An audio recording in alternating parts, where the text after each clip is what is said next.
Hey guys, it is another day, and today we're going to talk about something that I am kind of passionate about, and that's food. You know, you can tell that I'm a little passionate about food, but I want to specifically talk about something that has come up a lot in a lot of different communities that I have seen online, and that is the thought or concept of limiting or withholding foods from your children, as well as maybe like, yeah, I guess that's where it would be categorized, is limiting foods for your children, whether that be limiting snacks or limiting how many meals they eat or how much they eat at each meal and those types of things. So I thought that I would give mine and my husband's opinion on this and give you kind of like the background of why we feel this way and what we choose. So if you have not been here before, hi, welcome. We're so glad that you're here. I am a mom to 14 children. 12 of my children still live here with us at home. The ages of my children at home are 22 down to almost 2. She's going to be 2 in a month, and we are expecting a baby. We have not been to actually have a due date, but I'd say late September, early October maybe. So pretty excited about that. I made sure before I made this food video that I ate something, because if not, I might be a little bit more passionate than you guys wanted me to be. Okay, so I want to kind of give you a background of why we are the way we are and how we feel the way that we feel. So I grew up in a situation where we were really low income, and the extended family that I was around was low income. So I was an only child, so I don't really honestly remember meals, like having meals. I did go to public school, so I remember getting I had free lunch, and I think I probably qualified for free breakfast, but I never got to the school within that time in later grades to have free breakfast, or maybe I just was nervous to go get free breakfast. I'm not quite sure, but I don't really remember going to get free breakfast at school. But I do know that I did get free lunch at school, and but I don't remember like an actual okay, at 5 o'clock it's dinner time and we're eating this. It was more like if you're hungry and there's food, maybe you might have like a peanut butter sandwich, like that type of scenario. And there probably was times that there were meals. I'm not saying that I never had meals. I'm just saying there aren't really times that I remember there being like 5 o'clock, we're having supper and this is what supper is. It was more like, if you're hungry, you can grab a sandwich, or if you're hungry, there's this type of scenario. So that is where we're at, and it might have not always been the healthiest of foods. It might have been, well, if you're hungry, then you can have, I remember, this sounds so silly, I remember eating a lot of Hostess cakes. Oh, what are they called? They were like these little things, and they were like these sugar filled.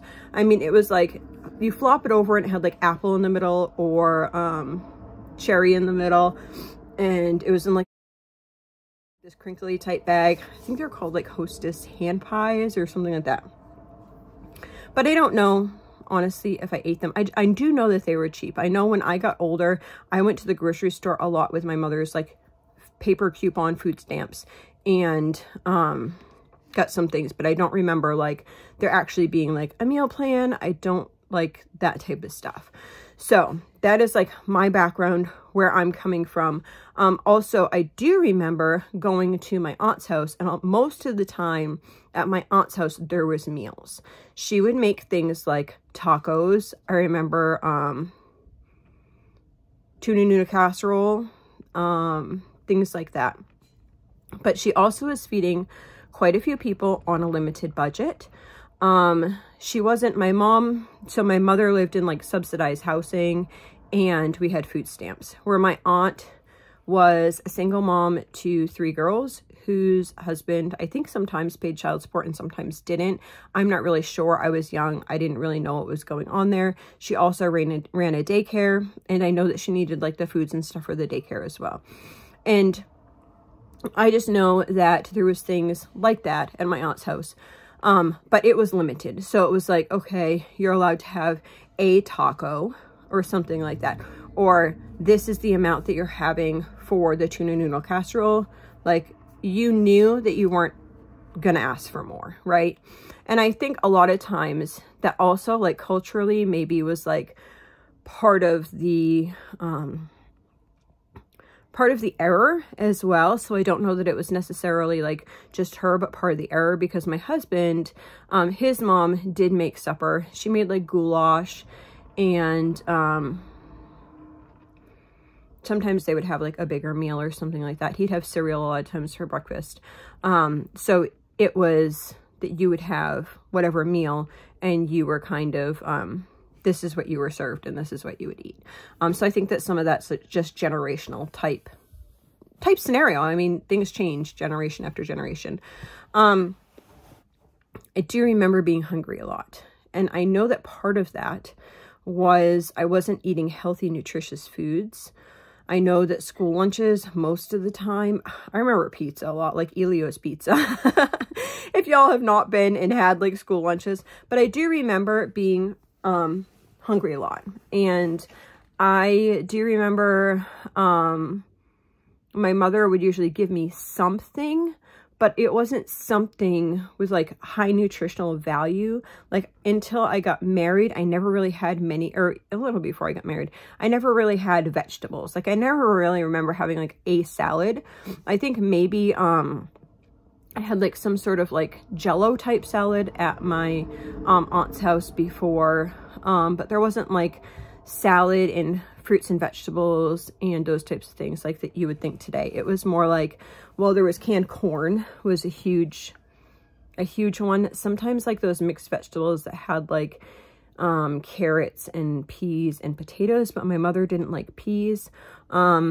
Sometimes my mother really liked spinach that was boiled.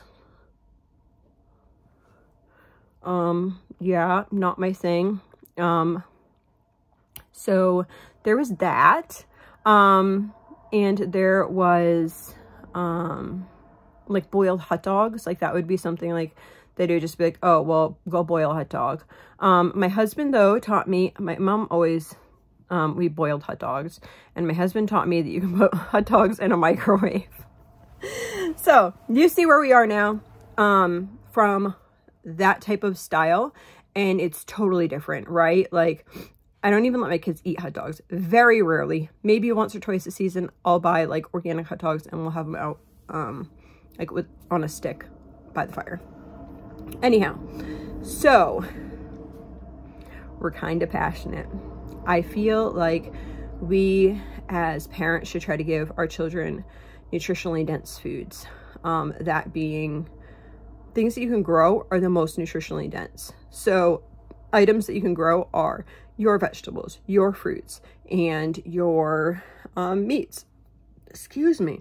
So before this, I actually ate, so I wouldn't be all grumpy. So now I have like hiccup burps. Plus I try to like swallow a lot so I don't like throw up. The truth of my life. So excuse my odd faces and swallowing and all that funness.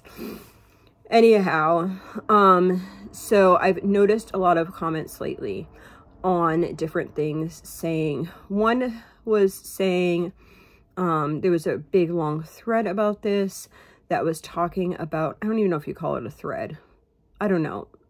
If you're on like a Facebook board, like a group, and then somebody makes a comment or makes a post, what would that be called? I was thinking it was called a thread. Maybe that's not what it's called. But anyway, if somebody posts something about something, that's what I'm talking about. So there was a post and it was saying things are really tight financially. And I don't know if I'm hot or cold. Tight financially. Should I try to just feed my kids 2 meals a day? That was one of the comments. And then there was quite a few other boards talking about inflation and how they are breaking down the exact amounts that their family needs so that they can portion out or ration the foods that they have. And it makes me really sad. It makes me really sad on so many levels that this is like part of what is coming, right? Like, and so it makes me really sad for that. It also makes me really sad that a lot of parents don't know how to cook, you know, and a lot of parents are saying, well, should I ration my tacos because I only have enough money to buy 1 pound of hamburger? Should I ration my tacos? But there's so much more ways that you could make a bigger meal. And I think this was part of the thing, like with my aunt, is like, as far as rationing a taco, is you could have a taco, but if you had that same pound of meat and you made it into a huge stew with some cheap, like, veggies thrown in there, root vegetables, like just all the vegetables, right? That would go so much more, and people would feel so much fuller and so much more satisfied. And I think that people don't realize that that is a way. And does it take more work? It probably does, especially in the beginning. Once you get going on it, it kind of becomes like second nature on how you do things, right? But at first, I think that it really does take a lot more work. At the same time, I struggle with the limit of food. I really do. My husband and I both believe that the children at mealtimes should be able to eat as much as they want. Now, that means the good, nutritious foods are what are feeding my children. Our rule is if you don't eat your food, you don't get snack. We don't fight. We don't force you to sit down and eat the food that's on your plate. We don't sit there and say, you have to have this. We'll suggest, especially with toddlers or whatever, hey, if you take 2 bites of that, or you eat this little portion over here, then you get to have snack later. And most of our snacks are actually healthy snacks. They're not sugar-filled snacks. And so that's how our snacking goes. Our refrigerator is not open 24/7. I don't think that it's appropriate for children to fill up on whatever they feel like whenever they want to, because then they are going to fill up on stuff that maybe costs more money, and then it's going to be more expensive for parents. And aside from more expensive, they may not be choosing the best choices to feed themselves. I'm very conscious, okay, if we had, you know, chicken 4 times a week, you know, maybe we need to throw in some other type of protein. Stuff like that. I'm very conscious on, okay, we're not going to eat broccoli 7 days a week. We're going to eat all these varieties so that you can get all the vitamins, all the minerals, all the nutrients from all the different foods. So I'm very conscious on that. So I want them to be able to have all of those, to get all those vitamins, to get all the nutrition that they can from their foods. So because of that, no, I don't have an open fridge. No, I don't have an open snack cabinet. But we used to just have 2 snacks a day, but now we started doing 1 snack before bed because that actually has helped sweet pea's insulin levels. So now everyone usually has a snack before bed. And most days, the snack before bed is just a cheese stick. That's just how it is. Some days we make like those fat bomb type things before bed. And then if she's really low before we go to bed, then we do something that had a little more carb in it, maybe like a cup of popcorn or something like that, just to bring her up high enough so that she's able to remain stable throughout the night. So, so in a way, yes, we do limit, but we limit snacks. We also limit, we don't buy, we also, this sounds weird, we have a dairy cow and we limit our milk consumption. Most children do not drink milk. We make yogurt, we make cheese, we make butter, we make all the products from the yogurt, the milk, but only the baby really drinks the milk. Because that just helps us stretch everything. And I started doing that years ago before we even had a milk cow. We drink water. I mean, water is good for your body. If you're thirsty, drink water. Our water is full of great minerals. We're on well water. It's full of great vitamins and minerals inside, especially minerals in our water. So I'm not worried about like excessive amounts of water. So I would be, if we were drinking bottled water, I'd be worried about the amount of fluoride that was in the water. I also would be worried on city water, if it wasn't being filtered, that we would be getting too much like chlorine and different things like that. But I would just do a Berkey for those types of scenarios. But I don't really think that it's good for us and our family to limit, because we don't want to limit nutrition. And even in hard times, it's just something that we're really passionate about. That's why we're trying to grow a lot more of our food, because we want to still be able to stay in the budget that the Lord provides. And I think sometimes that if you found yourself in a position that you would be limiting your children, that it might be time to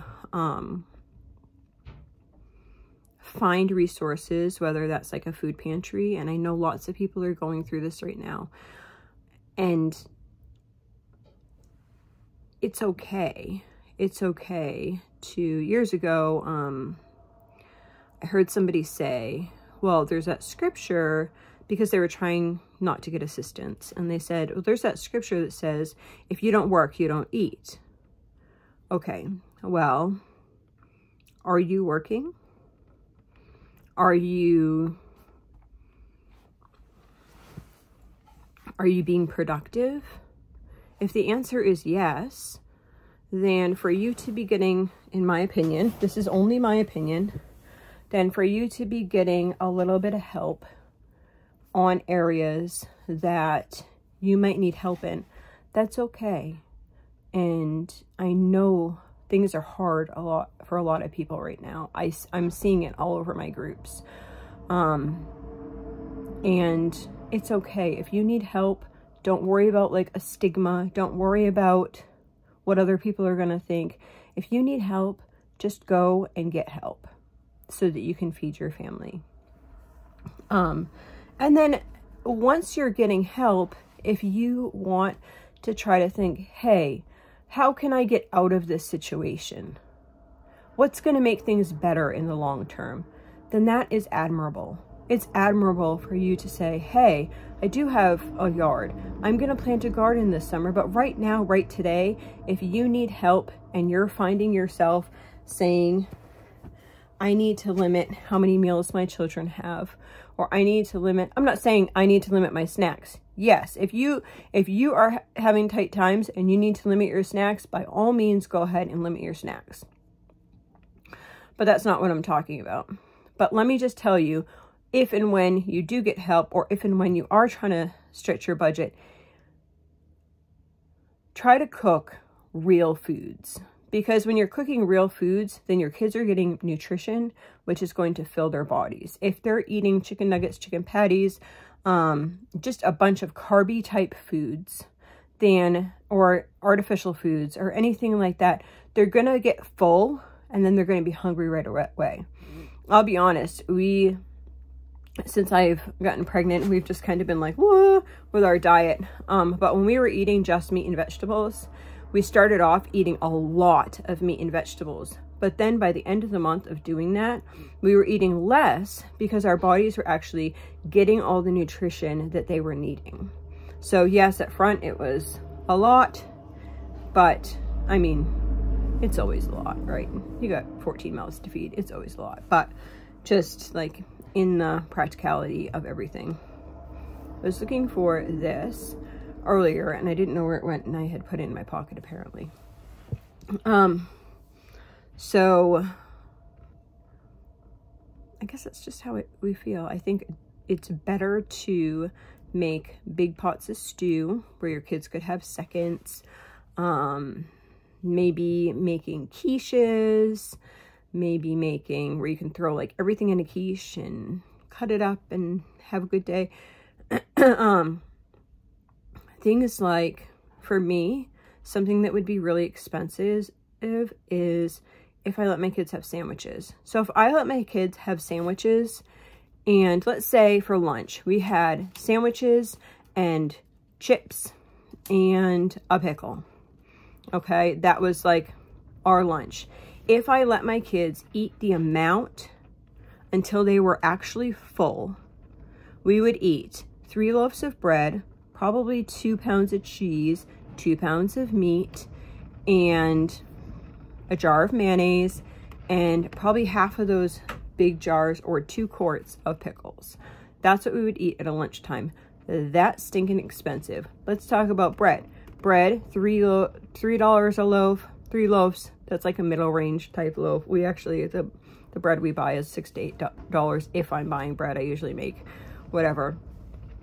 But say $3 a loaf times 3, that's 9.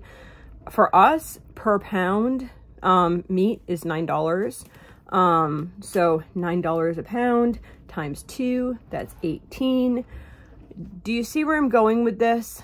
It would be $10. You're talking about $40 to $50 for my family to eat sandwiches.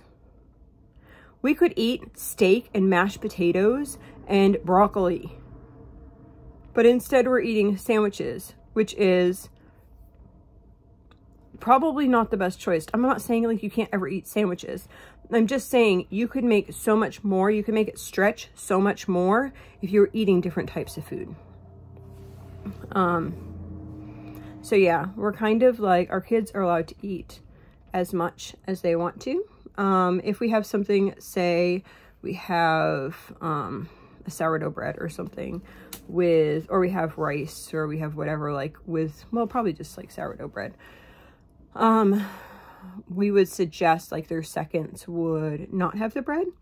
And then, or a lot of times what we'll do is we'll like have first, and then I'll take out the bread. Everyone will eat like their first, and then I'll take out the bread, and then they can just have it for the seconds because I'm not actually standing like around there. Most of my children serve themselves. Sweet Pea does not. Somebody helps her, and then I give her insulin for that. And then the 2 littles that are 3 and almost 2, they get served what they get served. It's really, if we don't see a well-rounded plate, then we might say, hey, why don't you try this? Or if there's something new, then we ask if they could try that. Most of the time, most of my kids like pretty much everything. So at a meal, we like to usually have a meat, 2 or 3 vegetables, depending.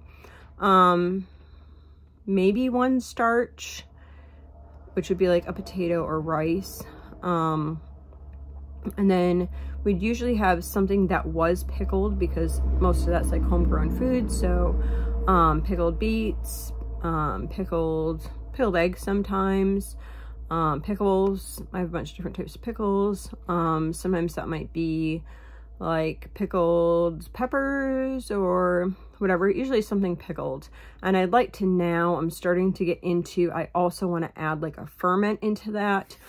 So that would be like sourdough bread, sauerkraut are my 2 that we're working with right now. So I'd like to try to include a ferment with each one as well. I might change over, so like one of those vegetables is actually a fermented vegetable, and then the other ones were not. So that is basically what our thing looks like. So yeah, we don't believe in limiting our children. We try to make wise food choices so that they can eat nutritionally dense food. And we feel like if you need help, then go ahead and get some help. Drink water. Try to make big meals that can stretch and that are hearty rather than processed meals. And I guess you can kind of tell the difference, because if I was new, I'd be kind of confused by what I just said, processed meals versus like real foods. So I probably should just explain that a little bit better. By real foods, I mean like 1 ingredient pretty much foods. You could go up to like 5 ingredient foods. So, you know, you're talking about eggs, cheese, meat, vegetables, fruits, that type of stuff. So frozen fruits or frozen vegetables or fresh or canned or whatever, like the whole scenario of all those things. When I'm talking about processed foods, I'm talking about prepackaged snacks. I'm talking about prepackaged drinks. I'm talking about things like chicken nuggets. I don't even know what people eat anymore. Like pizza, like frozen pizzas. It's so horrible. I don't even know what. Anyway, those types of foods. So I hope you can understand like the difference there. You're going to save a lot of money, even though it doesn't seem like it. Like Top Ramen seems like it's really cheap, but it's not giving any nutrition. So it's great to have on the shelf if you need a filler in an emergency situation, if that's like your family, but it's not on a daily basis going to give much. It's not going to give much nutritional value or nutritional density or anything like that. So we try to focus towards those things. We try to stay away from like filling up on like, so our snacks would mostly be like fruits and vegetables, nuts. I didn't say nuts before. Nuts and seeds, cheese, or something made from those things. And sometimes we do use, usually on the weekend, we usually do make some sort of baked good. My husband's home and we usually do some sort of baked good, like a brownie, or I think we have like chocolate chip bars or something like that currently. A crisp. We do a lot of crisps because I can a lot of the fruits, so we'll make crisp a lot of times. We'll just take and do like, these are all gluten-free, so we just do like the pie type filling on the bottom or the fruit and add a little bit of sweetener, whether that's maple syrup or whatever it is, and then we'd put like a crumble top on top. Sweet Pea does not like that at all, so basically when we do that, she would just have her type of ice cream, which Walmart stopped carrying her type of ice cream. But somebody did mention on here the Breyers, oh, what was it? No carb or something like that. So we're going to try that. And we're also going to try to save up. I put it on my wish list. It's kind of, we have an ice cream maker, but it takes about 2 hours to make a quart of ice cream. It was just like a cheap ice cream maker. And we also have like a hand crank one like this. So, but I guess, because I've spoken to a lot of people and they said that the ones that we're trying to use are really inefficient.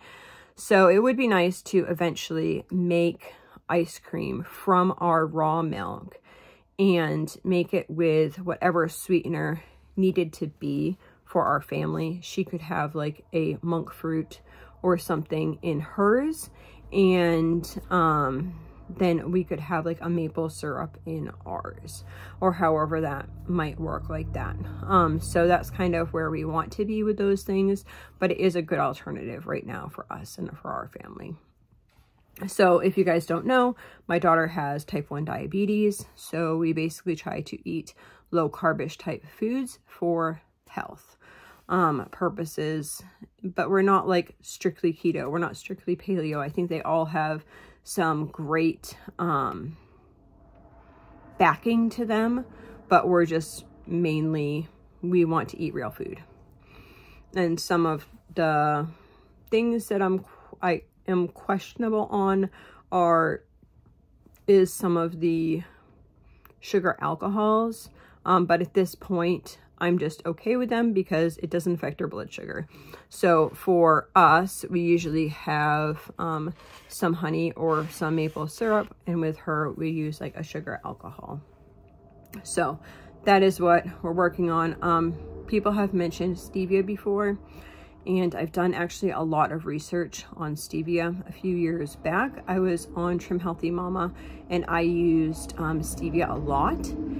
And I ended up having a really hard miscarriage.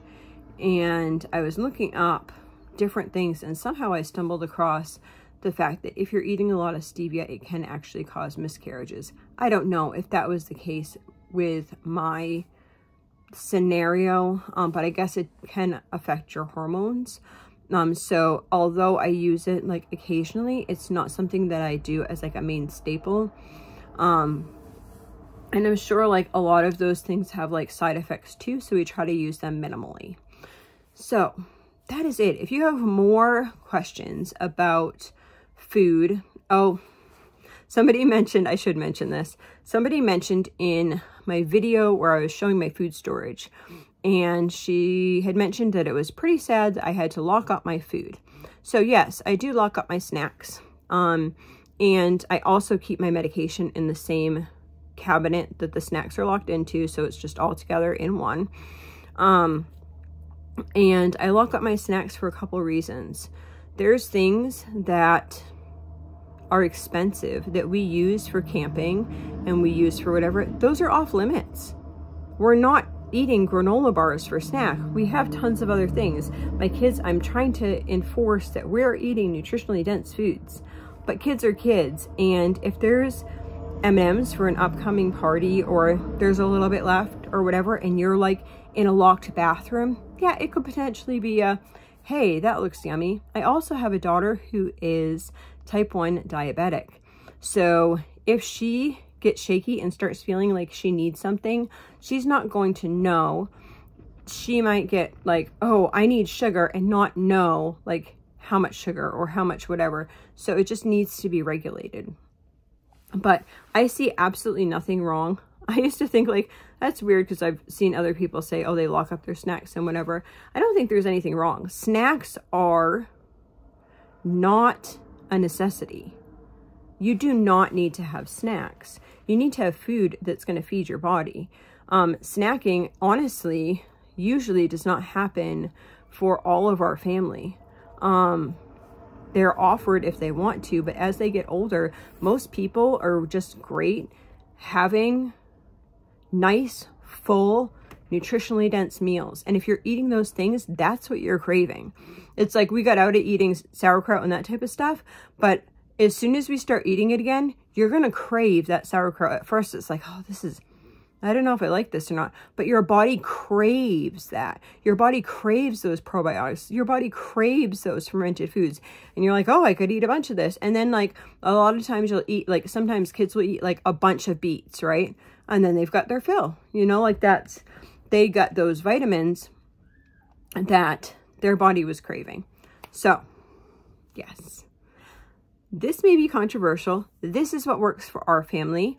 But I also want others to understand like our feelings on things. And if you need help, try to go get some help. And if you need help figuring out how to cook or how to do things or how to stretch things, please just reach out. I have no problem helping people. I want to try to come up with some videos that are some really simple, basic meals that beginning moms or people who really don't know what's going on. I know when I worked at the food pantry, lots of people didn't know how to cook rice, you know, and so for the thoughts of them having these big, massive meals, it's like, oh my goodness, that's overwhelming. I don't even know how, they didn't even know how to like cook rice, you know, and to me that's sad, but I want to try to give some of those things to people so that they will have the skills so that they can save their families some money.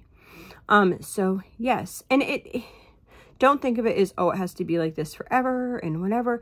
No, if you want to take some, if you need to like take something and your husband's working or you're working or whatever, you are working and you can take those things and then just think about how you can make it different for later. It could just be a season. Your husband could be out of work. I know a lot of people are getting, I don't know why, but a lot of people I have seen lately, their husband's hours are getting cut way back, along with the fact that inflation is just like, whoa. I mean, If you were buying the same things 6 months ago and now you're going to pay a few $100s more, and that's a huge impact on your bills if you're living like just at the basics. So I hope this video blesses you. If you have any questions, please leave them in the comments down below, and be kind to one another. Just be kind to one another. Thanks so much. I hope y'all have a blessed day. So I thought I'd clarify a little bit here. I kept saying in this video that I was getting ready to get it ready, and I realized that maybe it wasn't clear because people might not understand where I'm coming from saying go ahead and get help. I'm saying that because I did not realize, I was a Christian for a really long, not a really long time, probably like 8 years or so, and I didn't realize that in some circles of Christianity, they believe in not getting any help from the state or anything like that. And their reasoning behind this, or so I've been told, is because it says if you don't work, you don't eat. I also know that in some of those circles, families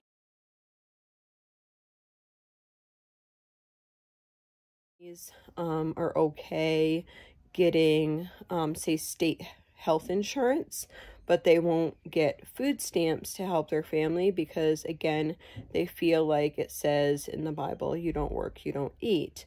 But I think that we have to look at things, and I'm not like trying to go against the Word of God. There's no place in the Word of God that says you're not to accept help or anything like that. We have to look at culturally how things were. And I'm not saying anything like if that's something that you believe, then that's great. But if you need help and it's something that you believe, it's really something that you should consider, to reconsider, because especially if you have children, you're also worrying about your children. I think a lot of times she's getting up from her nap. So I think that it's something that has to be considered if you are in a situation that, okay, I keep stopping in a way because I'm not quite sure how to word this appropriately. I have seen situations that families could really use help, and are struggling to put food on the table for their families. And these people are hardworking. Like, their husbands might be working 70, 80 hours a week, and thank you. And they're just really struggling, and they're refusing help, but yet they're kids are struggling because they're not willing to say, okay, we are okay with taking a little bit of help for a time period.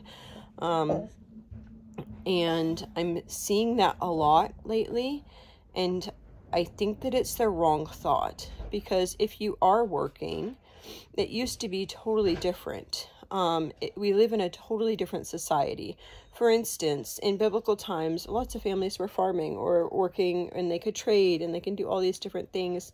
And I think it's going into a lot of scripture, like in the Proverbs where it talks about laziness.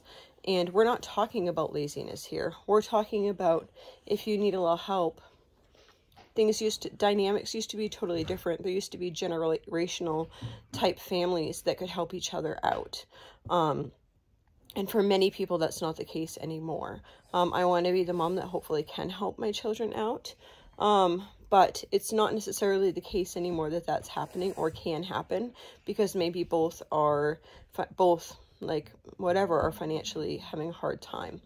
Another thing to consider is, we also live in this like fault system, right? So, for instance, I, as a farmer, if I am buying organic feed in my area and I am feeding my chickens, so we live in this kind of false economy. If I am going to say, sell eggs, I would need to sell eggs in order to make a profit at about $5 a dozen. And we live in this economy that is so subsidized, like the big farms are subsidized, making this false amount of how much it would cost them to raise things, where years ago it was not that way. It was you just buy from your neighbor, and then it had a real economy.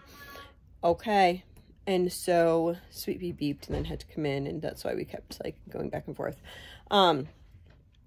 So it's a totally different system because we live in this false economy. I can't just sell eggs and cheese on the side of the road anymore. Some places, like, it's against the law, and that's been taken away from people.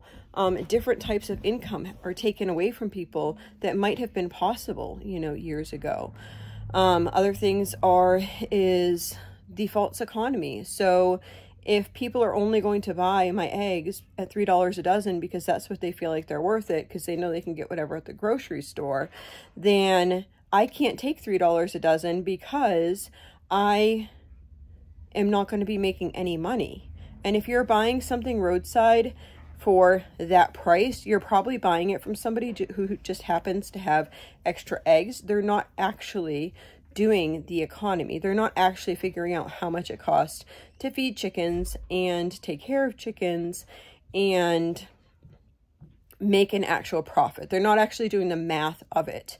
So there's all these different scenarios that are going on today in our economy that are so different.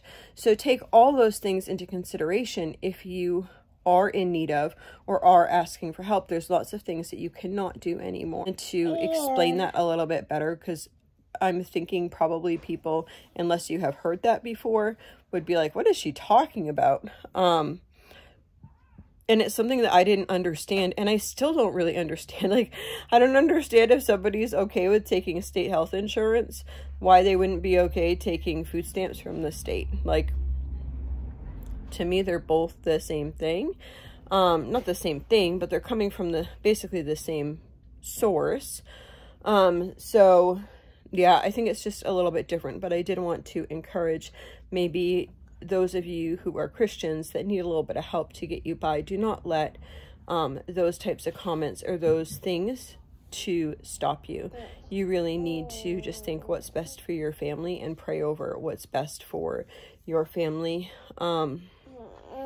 before you make those types of decisions. But I've seen it too often.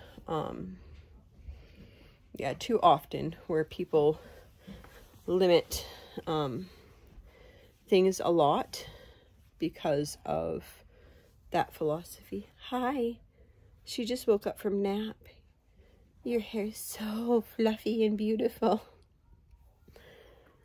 So pretty. Yeah. Yeah. Love you.